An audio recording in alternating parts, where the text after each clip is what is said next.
Hi friends, எல்லாருக்கும் வணக்கம் and welcome back to my channel. எல்லோரும் எப்படி இருக்கீங்க? இந்த வீடியோ வந்து நான் 1 வீக் பிஃபோரே வந்து நான் எடுத்துட்டேன். பட் எடிட் பண்ணி போட தான் ரொம்ப லேட் ஆகிடுச்சு. நான் கல்யாணமாகி வந்த உடனே எனக்கு ஒரு விஷயம் ரொம்ப பிடிச்சிருந்துச்சு. அது என்னென்னு கேட்டிங்கன்னா, கோயில் கோபுரம் வந்து அழகாக தெரியும். மேலேருந்து பார்த்தாலும் சரி, கீழேருந்து பார்த்தாலும் சரி, அப்படியே ரூம் ஓப்பன் பண்ண உடனே அழகாக தெரியும். ரைட் சைடு வந்து மாரியம்மன் கோவில், லெஃப்ட் சைடு வந்து மகாலட்சுமி கோவில். அன்றைக்கி காலையிலே பார்த்தீங்கன்னா கொள்ளுப்பருப்பு கொள்ளு ரசம் வச்சிடலான்னு சொல்லி பிளான் பண்ணி காலையிலே சாப்பாடு மத்தியானம் சாப்பாடு அந்த மாதிரி தான் பிளான் பண்ணியிருந்தோம்.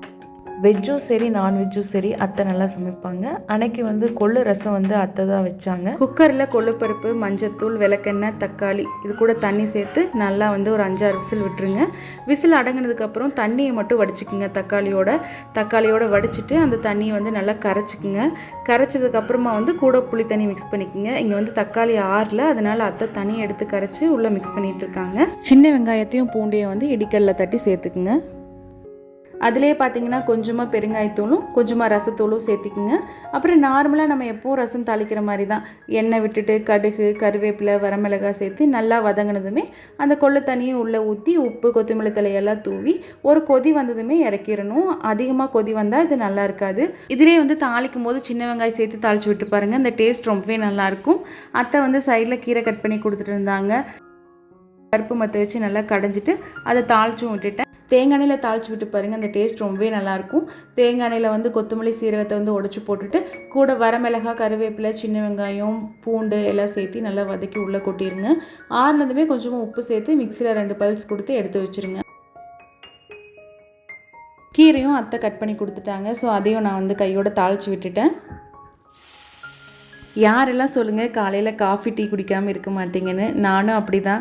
காலையிலேயே காஃபி 1 டம்ளர், அது கூட வறுக்கி இல்லைன்னா பிஸ்கெட் இந்த மாதிரி வச்சு சாப்பிட்டு பழகிட்டேன். ஸோ அதை வந்து என்னால் அவாய்ட் பண்ணவே முடியல. இப்போ வந்து கொஞ்சம் வெயிட் லாஸ் பண்ணுறனால நான் வந்து க்ரீன் டீ வந்து எடுத்துகிட்ருக்கேன். அந்த டேஸ்ட்டும் ரொம்ப நல்லாயிருக்கு. நிலாக்காக வந்து தினை அரிசி, சாமி அரிசி, ராகி, கோதுமை, மக்காச்சோள ரவைன்னு சொல்லி நிறைய ஐட்டம்ஸ் வந்து வாங்கி வச்சுட்டேன். அது சீக்கிரமாகவும் தீர மாட்டேங்குது. ரொம்ப நாள் வச்சுருந்தாலும் பூச்சி பிடிச்சிடும் இல்லையா? சரி, அன்றைக்கி எல்லாருமே சாப்பிட்லான்னு சொல்லி டீ குடிக்கிற டம்ளரில் 1 டம்ளர் எடுத்துகிட்டு அதை 2-3 டைம் வாஷ் பண்ணிட்டேன். கீரையில் பார்த்திங்கன்னா தண்ணி எல்லாம் நல்லா சுண்டி நல்லா வதங்கிட்டு இருந்தது. 1 டம்ளருக்கு வந்து 3 டம்ளர் தண்ணி விகிதம் வந்து வச்சு அது ஒரு 6 விசில் விட்டு எடுத்துட்டேன்.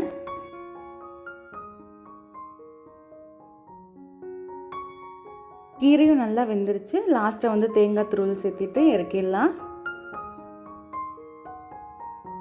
ஃபைனலாக கொள்ளுப்பருப்பு, கொள்ளு ரசம், கீரை பொரியல் எல்லாமே ரெடி. சாமி அரிசியும் வந்து விசில் வந்து நல்லா ஆறிடுச்சு. இந்த அரிசி சாமி அரிசியா தென அரிசியான்னு எனக்கு கரெக்டாக தெரியல. நான் 2மே வாங்கியிருந்தேன். 2ம் பார்க்க ஒரே மாதிரி இருக்கனால எனக்கு ஒரு டிஃப்ரென்ஸும் தெரியல. யாராவது தெரிஞ்சால் எனக்கு கமெண்ட் பண்ணுங்கள். நல்லாவே சாஃப்டாக இருந்துச்சுங்க சாப்பிட. அரிசியில் எதுவும் வந்து டேஸ்ட் இல்லை. நம்ம எது கூட வச்சு சாப்பிட்றோமோ அதோட டேஸ்ட் மட்டும்தான் இருக்குது. ஆனால் கொஞ்சம் சாப்பிட்டாவே வந்து வயிறு ஃபில்லிங்காக இருக்குங்க. அது வந்து ஓகே. நம்ம டயட்டில் இருக்கும்போது நம்ம உடம்பை குறைக்கணும்னு ட்ரை பண்ணும்போது இந்த மாதிரி சாப்பிட்றது வந்து நம்ம ஹெல்த்தியாகவும் இருக்கும். டைம் வந்து 11 இருக்கும். காலையிலே வந்து எல்லோரும் சாப்பிட்டு அவங்கவுங்க ஒர்க்குக்கு கிளம்பிட்டாங்க. தலைக்கு தேய்க்கிற எண்ணெய் வந்து காலி ஆயிடுச்சு. சரி, காய்ச்சி வச்சிடலாம் சொல்லி தான் எல்லா பொருளும் வந்து பறிச்சுட்டு வந்து வச்சுருந்தேன். இதில் வந்து செம்பருத்தி வந்து இந்த மாதிரி ஒத்த பூ இருக்க மாதிரி எடுத்துக்குங்க. இதுதான் ரொம்பவே நல்லது எண்ணெய் காய்ச்சிருக்கு. இந்த செண்டாக இருக்கிற பூ வந்து ஆகாது. இந்த மாதிரி பூ எடுத்துக்குங்க. இதுலேயே வந்து காம்பெல்லாம் ரிமூவ் பண்ணிவிட்டு மற்ற பார்ட்ஸ் எடுத்துக்குங்க. செம்பருத்தி இலையும் அதே மாதிரி தான் தண்டெல்லாம் ரிமூவ் பண்ணிவிட்டு எடுத்துக்குங்க. வெந்தயம் வந்து லாஸ்ட்டாக நம்ம சேர்த்தணும். இது வந்து கரிசலாங்கண்ணியோட பூ பார்த்திங்கன்னா இந்த மாதிரி ஒயிட் கலரில் தான் இருக்கும். இது வந்து அதிகமாக தண்ணி இருக்கிற இடத்துல மட்டும்தான் இருக்குங்க. இது ரொம்பவே முக்கியம். அப்புறம் கருவேப்பிலை, அப்புறம் கொஞ்சமாக வந்து மருதாணி இலை கொஞ்சமாக சரி போட்டேன். நான் நிறையவே போடுவேன், ஆனால் இந்த வாட்டி கொஞ்சமாக தான் எடுத்திருக்கேன். செம்பருத்தி, அதுக்கப்புறம் செம்பருத்தி இலை, அப்புறம் கருவேப்பிலை, அப்புறம் மருதாணி, அப்புறம் கரிசலாங்கண்ணி இதெல்லாம் போட்டு நல்லா தண்ணி இல்லாமல் அரைச்சிக்கணுங்க. மெயின் அதுதான். மிக்சிலேயே ஒரு சட்டு தண்ணி கூட இருக்கக்கூடாது. இந்த மாதிரி அரைக்கும் போது பார்த்திங்கன்னா அந்த செம்பருத்தியில் இருக்க அந்த வலுவலுப்பு தன்மையை வந்து நல்லா உங்களுக்கு வந்து கிரைண்ட் பண்ணி கொடுக்கும். ஆனால் ரொம்ப நைஸாகவும் வந்து அரைக்க வேண்டாம். இந்த மாதிரி கொரகரப்பாக வந்து அரைச்சிக்குங்க. கையில் வந்து பிடிச்சிங்கன்னா இந்த மாதிரி வடை மாதிரி தட்டுறக்கு வரும். அதுவே போதும். அதுதான் கரெக்டான உங்களுக்கு பக்குவம். அப்புறமா நல்லா செக்கில் ஆட்டின தேங்காய் எண்ணெய் தான் நான் எடுத்திருக்கேன். இன்னொரு இம்பார்ட்டன்ட் பாயிண்ட்ஸ் என்னென்னா, அடுப்பு வந்து சிம்மில் தான் இருக்கணுங்க. எண்ணெய் வந்து காயணும்னு அவசியம் இல்லை. உடனே வந்து வடையாகவும் இந்த மாதிரி உருண்டையாகவும் தட்டி போட்டுருங்க. போட்டுட்டு லைட்டாக அந்த க்ரீன் கலர் வந்த உடனே என்ன பண்ணுங்கள், அந்த வடையெல்லாம் வந்து திருப்பி போடுங்க. திருப்பி போட்டதுமே டார்க் இந்த மாதிரி க்ரீன் கலர் வந்த உடனே அடுப்பை வந்து ஆஃப் பண்ணிடுங்க.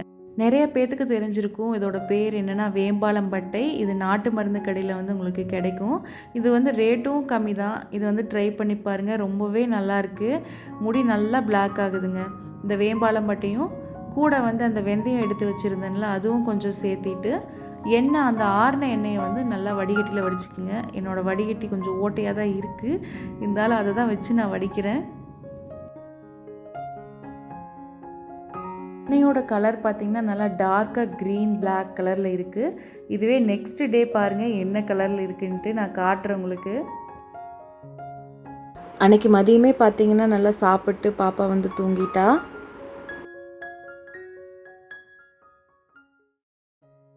அன்றைக்கி நைட்டு வந்து நாங்கள் வெளியே போயிருந்தோம். நைட்டில் வந்து பைக் ட்ராவல் பண்ணுறது யார் யாருக்கு பிடிக்கும்னு சொல்லுங்கள். ஏன்னா எனக்கும் ரொம்ப பிடிக்கும், நிறைய கேர்ள்ஸ்க்கு ரொம்ப பிடிக்கும்னு நினைக்கிறேன். நைட்டில் வந்து அந்த லைட்டிங்க்கு அந்த காற்றுக்கு அது ஒரு தனி ஃபீலிங்காக இருக்கும். அதை அனுபவிச்சவங்களுக்கு மட்டும்தான் தெரியும்.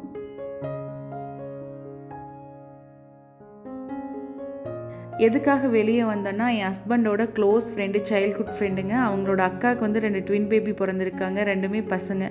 சரி ட்ரெஸ் எடுத்துகிட்டு போகலான்னா மலுச்சுமட்டியில் இருக்க ராதா டெக்ஸ்டைல் வந்து நாங்கள் வந்தோம். அங்கே கலெக்ஷன் எல்லாமே நல்லாயிருக்கு. இந்த 2 ட்ரெஸ்ஸும் தான் என் ஹஸ்பண்ட் வந்து செலக்ட் பண்ணியிருந்தாருங்க. நான் வந்து கலராச்சும் வேறு மாதிரி எடுக்கலான்னு பார்த்தேன். ஆனால் ஹஸ்பண்ட் வந்து ட்வின் பேபினா 2 ஒரே மாதிரி தான் இருக்கணும்னு சொல்லி அந்த 2 ட்ரெஸ்ஸும் செலக்ட் பண்ணார். இதுக்கு முன்னாடியே வந்து 2 டாப்ஸும் எடுத்திருக்கேன், அதுவும் ரொம்ப சூப்பராக இருக்குங்க. நான் நெக்ஸ்ட் வீடியோவில் உங்களுக்கு காட்டுறேன். 2 ட்ரெஸ்ஸும் வந்து பேக் பண்ணி வாங்கிட்டு நாங்கள் வந்து கிளம்பிட்டோம்.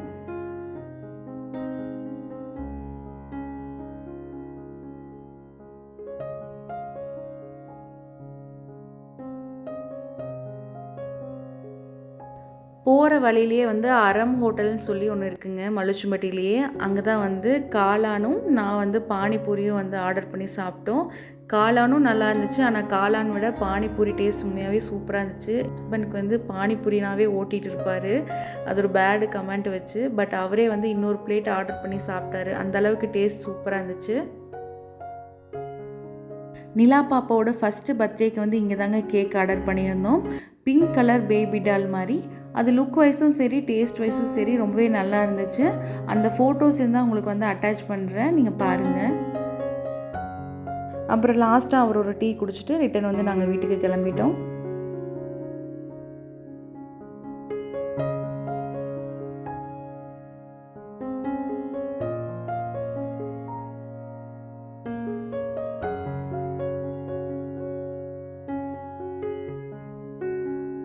இது வந்து நெக்ஸ்ட் டே மார்னிங் எடுத்த வீடியோ. இதோட கலர் பார்த்திங்கனாவே தெரியும் எந்த அளவுக்கு டார்க்காக இருக்குன்ட்டு. இது இன்னுமே வந்து கலர் சேஞ்ச் ஆகும், நல்லா டார்க் பிங்க் கலரில் மாறும். நீங்கள் கையில் எடுத்திங்கனாவே தெரியும் நல்லா டார்க் பிங்க் கலரில் ஆயில் இருக்க மாதிரி இருக்கும். நான் வந்து இந்த 2 பாட்டிலையுமே ஃபில் பண்ணிக்கிறேன். ஏற்கனவே இதில் கொஞ்சம் ஆயில் இருக்குது, அதுலேயே நான் வந்து ஆட் பண்ணிக்கிறேன்.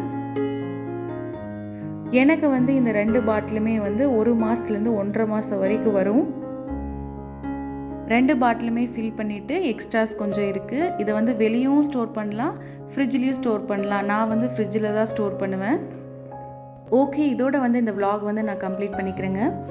ஏதோ ஒரு வகையில் இந்த வீடியோ வந்து உங்களுக்கு யூஸ்ஃபுல்லாக இருக்குன்னு நான் நம்புகிறேன். நெக்ஸ்ட் வீடியோவில் பார்க்கலாம். அதுவரை எல்லோரும் வந்து சேஃபாக இருங்க.